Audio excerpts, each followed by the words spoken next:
I started as an outlaw and became a powerful king. Horse got raided, we lost the Iron Abbey, causing its members to flee. Some went to rivaling factions and joined in their ranks.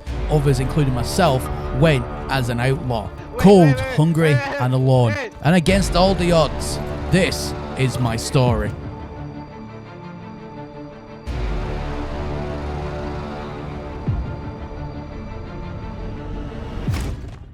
Now, before we lost the Iron Abbey, the day just went like any other day. Nothing would really indicate that we was about to lose our place on the map, because it was just like any other. We would literally go around, have a bit of a skirmish, halt a few people maybe, have a good little war, maybe a raid, and then finish off the evening with a little bit of goofing around and having a bit of one-on-one battles within the faction community itself. Everyone said the good nights, and then we logged off. However, little did I know that when I logged off that night, in the morning, I wouldn't be able to get back in the Iron Abbey. We lost Abbey. What, as in like the Iron Abbey? Like who took the Iron Abbey? Brandenburg. They captured it at night. And just like that, my worst fears were realized. Now that there was no Knights Hospitaller, also known as Host, that was it. Like, I had no boys to back me up, so the server seen a lone Hospitaller, obviously because I'm still under the same flag at the minute. Even if a faction goes ahead and takes your castle, you've still got the faction mark above your head. So any Knights Hospitaller that are still logging in from not knowing that this has even gone on, you are a target. And as you can see right now, I was immediately halted and I was immediately slain. Drastic action and drastic change was required, so I welcome myself into the Outlaws.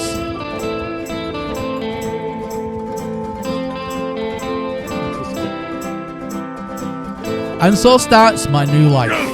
Now, as they say, when one door closes, another opens. And immediately, as I joined the Outlaws, this guy here decided that he was going to stick around, with literally 4 outlaws all surrounding him. It was not by anybody, and we decided to absolutely gank him and rob him of all of his lovely loot. It was a very quick and easy fight. Word quickly spread around the map that the Outlaws were starting to gain some quite substantial numbers. So a few factions banded together to go ahead and try and keep us at bay from absolutely terrorizing the server.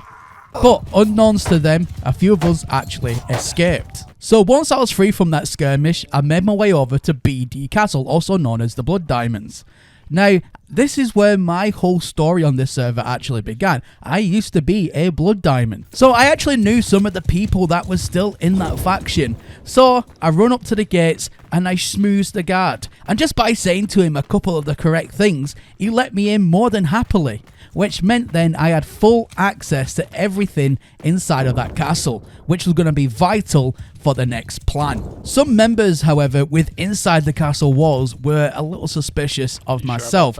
I can see that guy there was asking me to leave. However, I just repeated the same kind of schmoozing that I did to the guard up front, and he let me stay, no problems. But why was I in BD Castle? Well, I noticed that one of the parties was riding around with a cart and a mule that I have seen being absolutely loaded with some nice goodies. So I wanted to infiltrate the castle and steal that mule from that guy. Shit, I I recognized him from the day before. So I acted like I couldn't even hear him. So I asked him if he could come a little bit closer, knowing full well he would get off of his donkey and use his voice over chat in order to speak to me.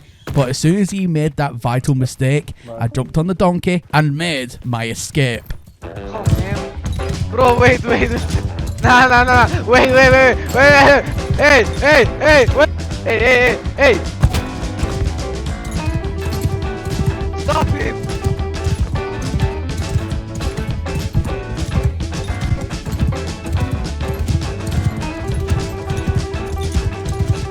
So after I made my quick escape, I went ahead and I went over to Commoner Village, where I sold everything within the car, including all the gear that I bought from the castle itself, just in case they would find me and inevitably kill me. So I sold it all and then I banked all the profit. But I felt really bad, so I wanted to return the donkey and the cart back to its rightful owner. When something actually unexpectedly happened, even though I've just robbed them completely blind after they trusted me to be let inside the castle, they then invited me to join their faction because they realised what has already happened to the Knights Hospitaller faction that I was already party to. So I decided to go ahead and join up with them, at least just for a little bit. However, I do have some bigger plans in mind. In the meantime, I did spend another hour or so just getting myself reacquainted back with everybody, having 1v1s and 2v2s, kind of like, you know, clan on clan member, small little fights. Something nice and fun to do, and it sharpens up your skills. But I do have my eye on my next prize. You see, as I said at the beginning of the video, I wanted to become a king, from rags to riches, so to say, and I wasn't going to stop. My target was the Red Knights. Now, they had a castle called Vessing Castle that was right next to the Blood Diamonds. Now, I wanted to use my amazing charisma that I've been developing over many years that I've been doing YouTube in order to try and claim lordship and kingship over that castle. Now, I did this very, very simply. I went up to the front gate virtually, or to the first Red Knight member that I seen, and I said that this was my castle, and this is where it went. Shut your fucking mouth, you wee bastard. Get the fuck away from my home. So essentially, the shortened down version to what happened is this. I called them all outside and announced myself as their new king. I completely declared it. And I kept on repeating that I was their new king and they need to get on one knee and hail me as their new king. Now, they wasn't very happy about this. So as you can see, not a single one of them was going, in fact, to kneel for me. So I decided to just back up just a little bit and keep on the dialogue until this happened. I anticipated that this was going to happen, as any new dictatorship isn't always welcomed with open arms, and I fully expected this. Now, I know that there was a few people in there that still, if not all of them, that needed just an adjustment period to this new takeover, and I was more than happy to give them that. However, one of their things was, you'll not get any single one of us to do anything that I try and command them to do. So it took me a small while to think outside the box. However, I got them in the end. And what was my masterful, ingenious plan, you may be asking? And that is very simple.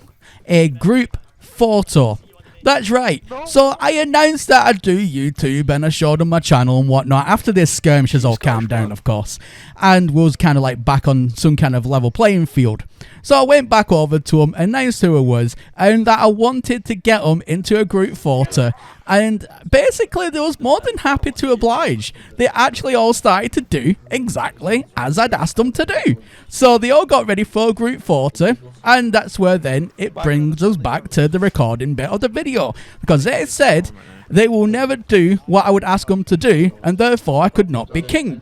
Well, they just did exactly what I asked them to do, so therefore I am their new king. However, just like all kings, the reign does not last forever.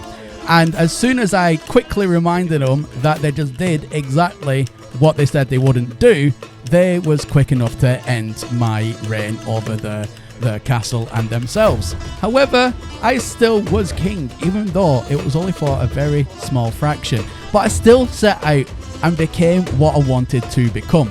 How to be the outlaw that became a king. Well guys, that is everything from me here today, and as always, my name is Professor Cynical, and I'll catch you all again in the next one. Bye for now.